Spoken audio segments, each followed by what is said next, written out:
Hey everyone, Joe here from ActionX. Welcome to What's in the Tuber. Welcome back. If this is your 21st, the Rookie Feds episode review, hope you're doing well. Hope you're staying safe out there in the big blue world.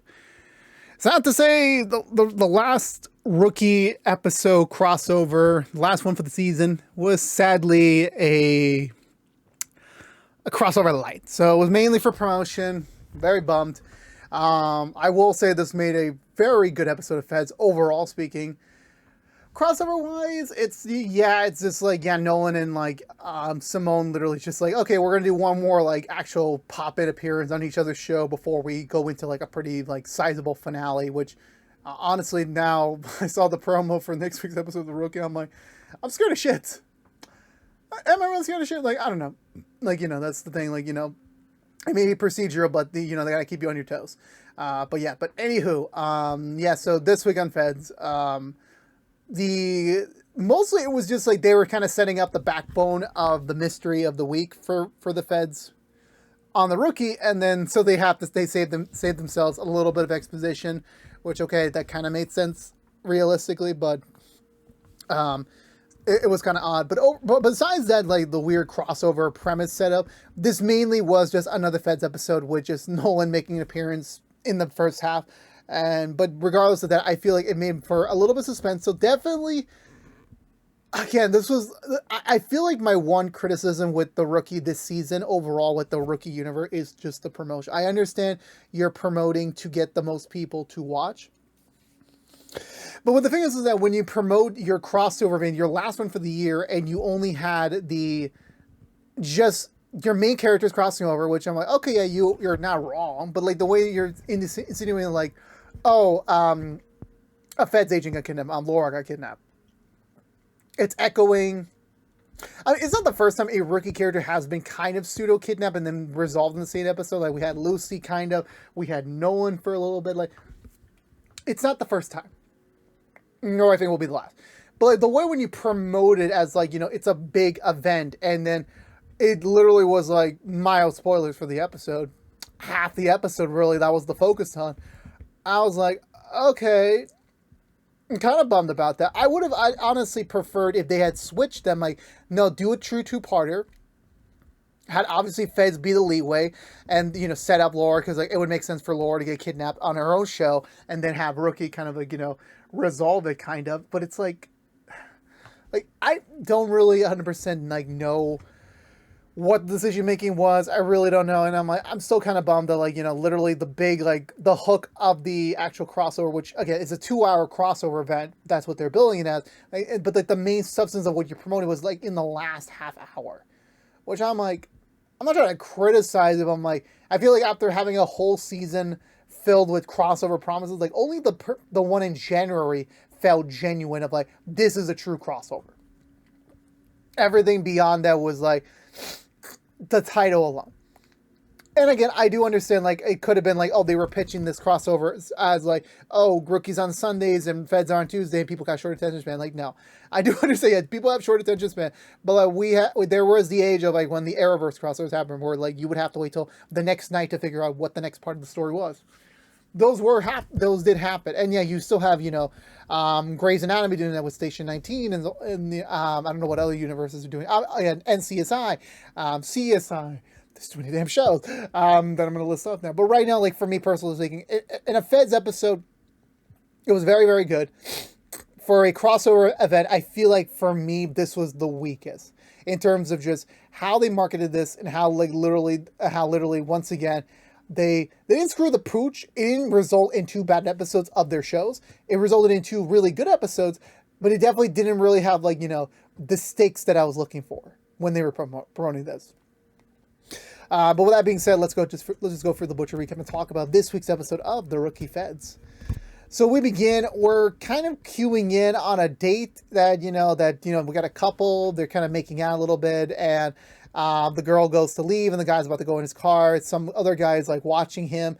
He backs into a track of spikes, so his back tires get blown out. The guy who presumably planted the spikes is about to come in and like, whatever he's going to do to him. But as a third individual showed up, takes out the second guy. And I'm just like, the hell's going on here? And it's like, and he's wearing a mask. I'm like, is this a vigilante? Are we gonna get rookie vigilantes now? I mean, like that'd be a cool crossover. That'd be a cool show. But I'm like, that'd be odd. But yeah, we got to the next day. Laura is moving in finally to her new house.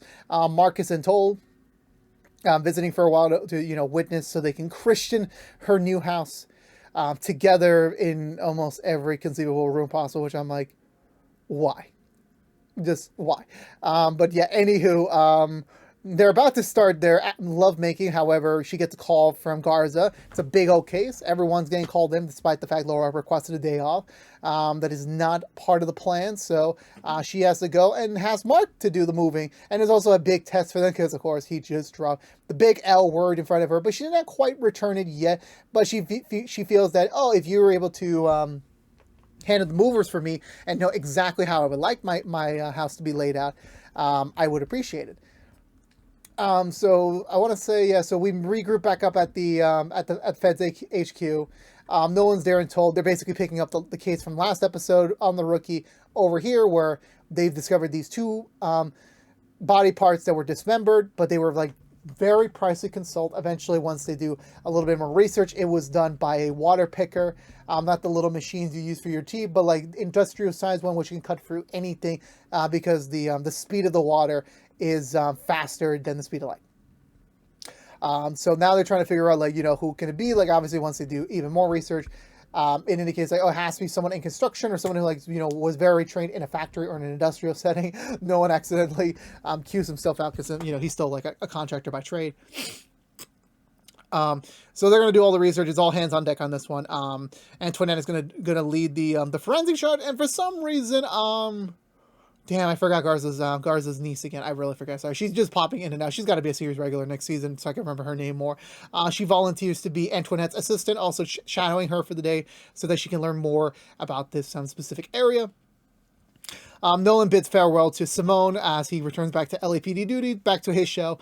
But they do get a minor update about the renovation project that they were working on for the garage remodeling that was at the last crossover. Nolan's been kind of slow going on the actual drawings, but he did not forget. But he did recommend, like, Simone, hey, if you really want to get actual contractors, you can.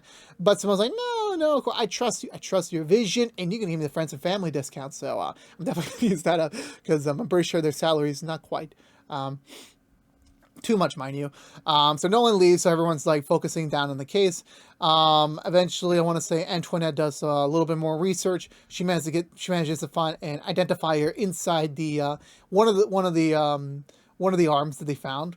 Meanwhile, across town, the vigilante is about to water pick up the third guy he found, and he's very vague. He's kind of giving this monologue, like, evil thing, which I thought the way they were framing this shot, wasn't someone we know in terms of like a big name, celebrity or something like that. It would have been interesting to do that. I don't know, like, in the age of, we got Tom Arnold and Rent Guy from Spider-Man 2, like, you never really know. You never really know. Plus, we had Michael Rooker on the Rookie episode last time, so I'm like, you never really know. Could have been like a big name, but like, nah, it's just a random dude.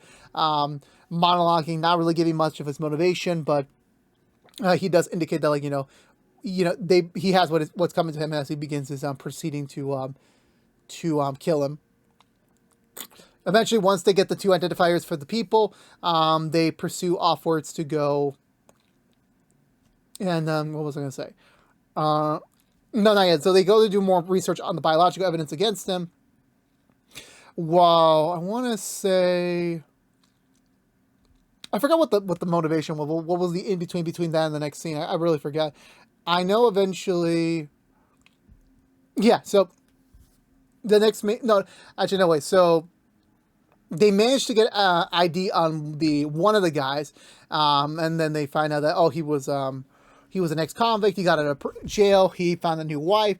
He went out to go get liquor, but never came back. Turns out when he went to the liquor store, he was about to rob the dude, but then the vigilante came in and actually took him down and it took the body away, and he was never seen again. So they ID'd that. So sadly, we sadly got our first widow for the episode. But then eventually they come up with more biological tests. Apparently, while both of these victims were unrelated by massive speed, they do share the same biological father, who happened to be a sperm donor. And that sperm donor came from a very, very dangerous serial killer back from the early 2000s that's already arrested. He's already behind bars. So when Laura and Brendan go to interrogate him, he's not giving up anything. He's like, I don't give a shit. I really don't. I don't know these people. I don't know them. I don't even know they exist like 2 minutes ago. What do I care? And honestly, depending on the person, like, yeah, you went all your life. Like, majority of them are now adults. They never known you. Maybe they had different reasons. Like, you know, they don't need to know you. But anywho, so from that point onwards, Simone and Carter head back over to the fertility clinic that had all the sperm donors, and the guys like initially like kind of refusing not to give any information, but the feds kind of, you know, pushing a little bit more, and he does admit like, yes, a few weeks ago someone did hack our systems. They specifically targeted this one client, but then afterwards he and then after that, they deleted all the files related to that guy, and that was about it. They do have some physical copies, but it's in a very old-fashioned, leaky basement. So Simone does not want to do any of this, so decided to call up Garza's niece and, sadly, Antoinette in tow to go in and actually decipher who the heck this donor father is and what else could this be a connection to. Also, I do appreciate this episode giving Garza's niece a little bit more... Elena, I remember her name. Giving Elena kind of like, again, similar to what they were doing on the rookie side of things last night, that they were trying to like kind of give her like a little bit of like, yeah, Elena has a future. She's not just going to be an assistant to Garza for the rest of the series. Like, she's going to have a purpose, and thankfully...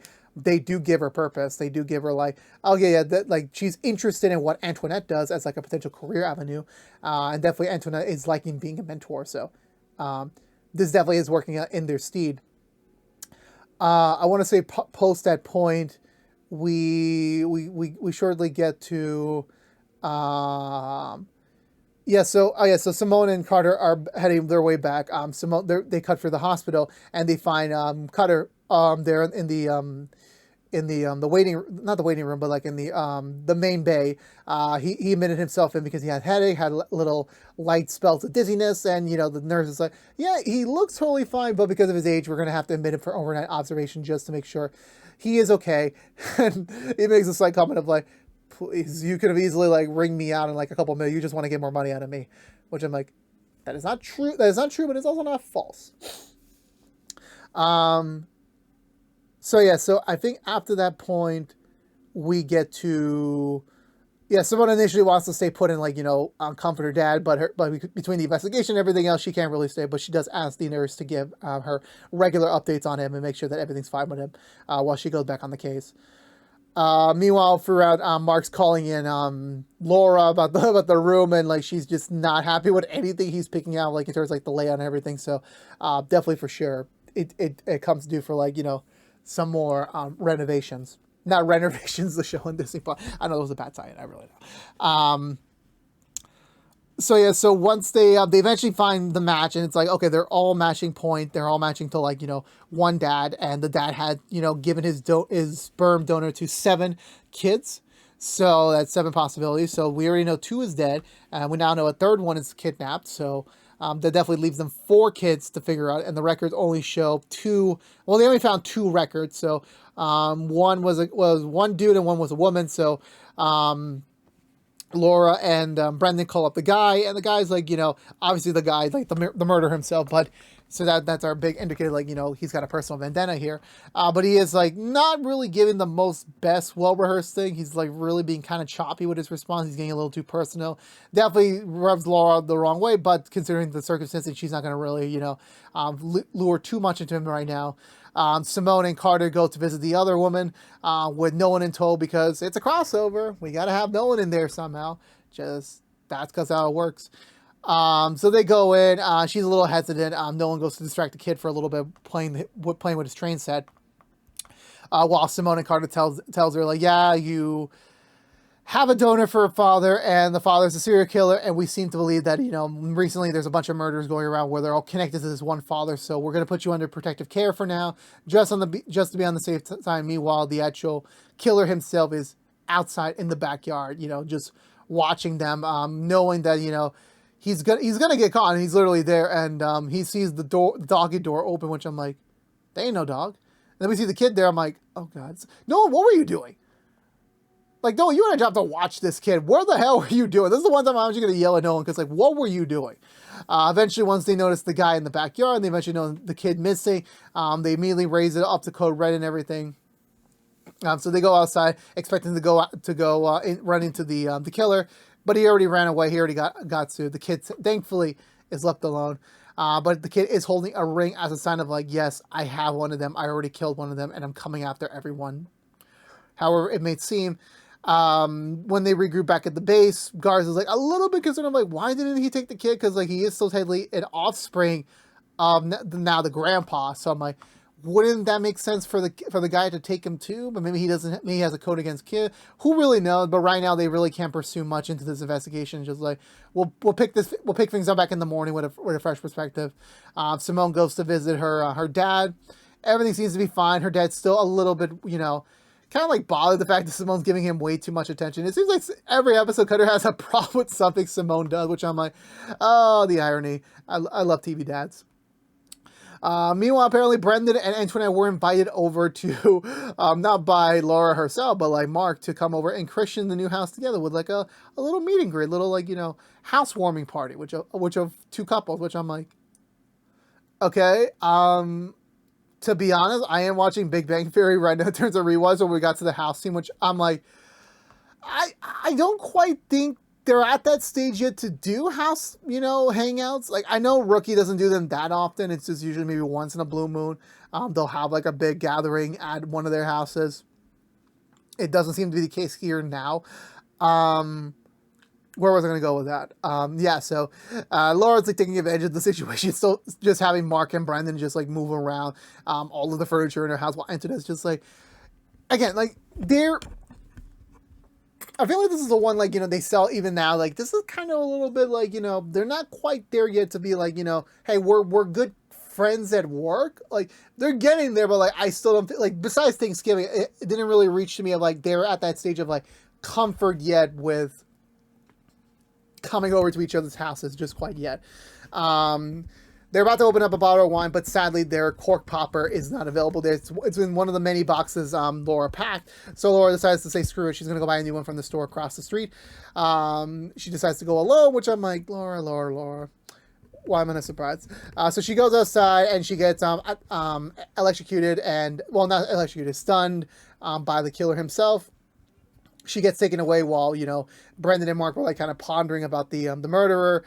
And it's like, well, who would have access to this information? And I'm like, it could be the people who work at the donor clinic themselves, could be, other authorities, it could also be the children of the actual guy himself. So once they start realizing like the children could be a potential candidate too, that's when Laura gets loaded into the back of the truck. Shortly after, they notice that like, oh, Laura's not back yet. Where is she? So they go outside, they notice that her car is still there, they call her, and they find her phone on the ground. And yeah, it's definitely just like, okay, now it's up to 11. We need to find her now. They all regroup back at the fishbowl, and it's like, yeah, they're all, why does he want Laura? Like, it's just too coincidental this is all happening. And, at the time of this case, I'm like, they're really like just worrying where the hell is she? What's going on? Time is of the essence. Who knows what he's going to do? We cut back over to one of the factories since they were researching abandoned factories that would have these watermarks, but then once they did more research onto the guy, they find two potential sites that were closed down recently that could still be active in service with the machine, so could be a good indicator to where he is. So they split up into two teams to go find him. Meanwhile, Laura wakes up at the factory. The guy's merely there because he knows that Laura is a background, like interpreter, like knowing people. I forgot the term they gave her, but yeah, so. Definitely the key point to any of this is that he wants Laura to convince him that like killing the kid is good. That he's fine killing the adults, but now seeing the kid of like it's related, he can't do it. But he wants to do it because he knows that when he gets older, he's gonna have that like drive in him to kill, and he's gonna be more of his backstory of like when he was a kid, he had the drive to like do these negative actions. But Laura's like telling him like, okay, yeah, you may be related to a serial killer, but that does not mean you have to act on your instinct. You can repress them. You can get help. There are other avenues. You don't have to kill. You don't have to hurt people. Just thinking like, oh, they could do this doesn't mean it's always going to happen. if we live in our lives of like, it could happen. Like I say this about insurance a lot lately. It's like insurance is there if something happens. Like yeah, anything can happen negatively. Like recently I live in New York, so crime is sadly going up tick by tick. And my father always tells me, hey, just be careful out there. You know, crime is always going to happen. I'm like, well, even when I go out to the gym or when I go out for a walk, I don't even have to go anywhere further from my job. But even if I'm going just like across the street to a friend's house, he still let me know. Well, obviously, again, like, you know, just, you know, safety is man. But I'm like, I do understand that. But like, if I'm living my life like that, of like, oh, there's criminals outside, you know, I need to stay home where I'm safe. I'm like, then I can't live. I can't do anything. Like, yeah, work from home was like years ago with COVID and everything, but those days are long behind us. Now it's just like, yeah, so when do we, how do we live? So, yeah, so it's the same thing. Like, you know, we don't, the conditions we're given, how we live, you know, are there, but like, you know, we have to live our life the own way. Like, we always have a choice to do what we have to do. And that's what Laura's kind of telling him. It's like, you know, like, you're choosing to kill. You're acting on your inhibitions, and you're saying that all these people are the worst ones. Well, you're no better than them. And he's saying, like, you know, I'm doing a good favor. I don't think you are. Eventually, he's like, okay, you know what? I'm sorry for dragging you in this. This wasn't what I was expecting, but you know too much about me. You know where I am, so I'm like, you kind of have to die now. So he's about to choke Laura out, but Laura headbutts him and manages to get away into the insides of the factory. So she's roaming around, a la, you know, stealth style, just trying to get away from him, trying to, like, you know, figure out what her next move is. She tries to get away through a door, but it's already locked, so she finds a nail gun, scurries around him, shoots him a couple times, manages to disarm him, gets into a brief tussle with him. It honestly is a well-done scene, but sadly, the guy does get the heads up on him. He does have her at gunpoint, meaning like, okay, it's over, time to get back to the machine where you need to die right now. Thankfully, Mark and Brandon arrive at the right location. They arrive at the water machine side, and you know, Mark gets a little bit worried because he thinks the dismembered, already in pieces body is Laura's, and you know, he's obviously worried. But you know, Brandon like calms him down, like, nope, it's not her. Like, this is a man's body. Don't worry about that. So they hear like noises from the distance. They go outside the other door. They find Laura already held at gunpoint by the other guy.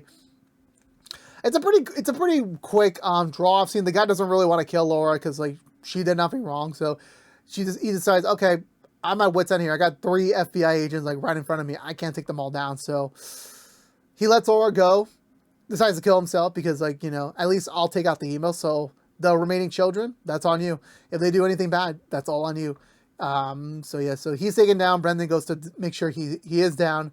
Mark comforts Laura as they, you know, wrap up the case properly, thankfully, with no one actually, you know, left, like, you know, severely injured after the fact. So I want to say after that, yeah, so Antoinette bids farewell to Elena, not like a goodbye thing, but like, you know, wrapping up their day, and, you know, Antoinette does, you know, thank Elena for like having an interest, and that, like, you know, she's still learning new things every day, but she has no problem being a mentor to Elena, to whatever prospectful career avenue she does want to take. She will have her back if she wants to.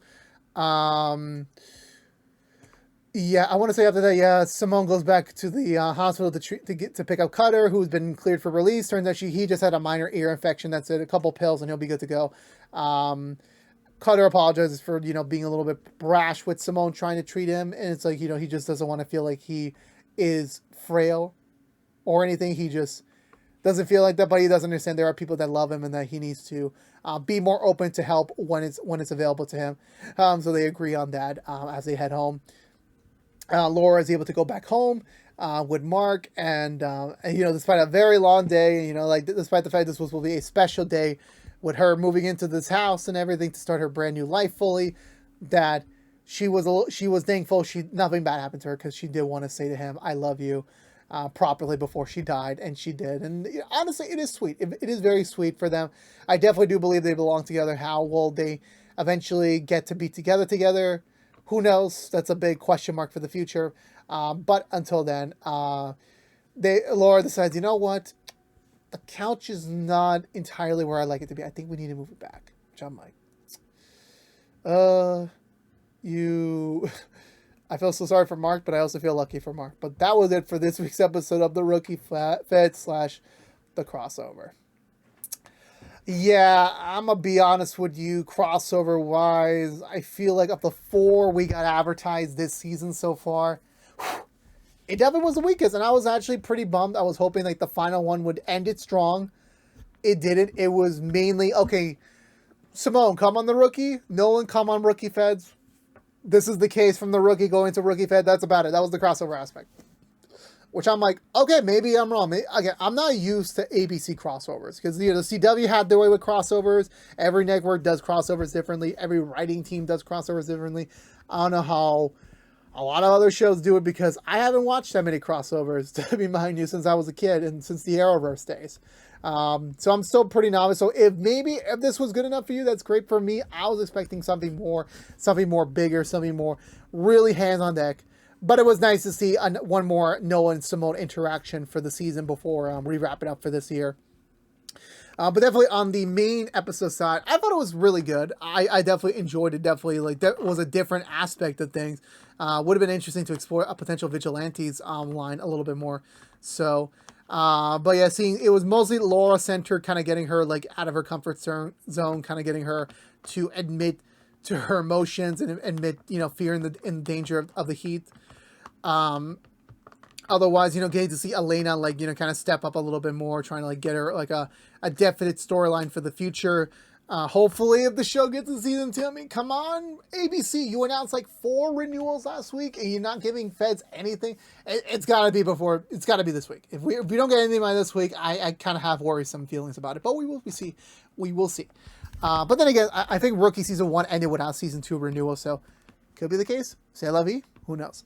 But overall speaking, like, yeah, I just enjoyed this episode a lot. It definitely kept things on my toes. Nolan made a very stupid move, ditching the kid for like a second. I won't forgive you for that, Nolan.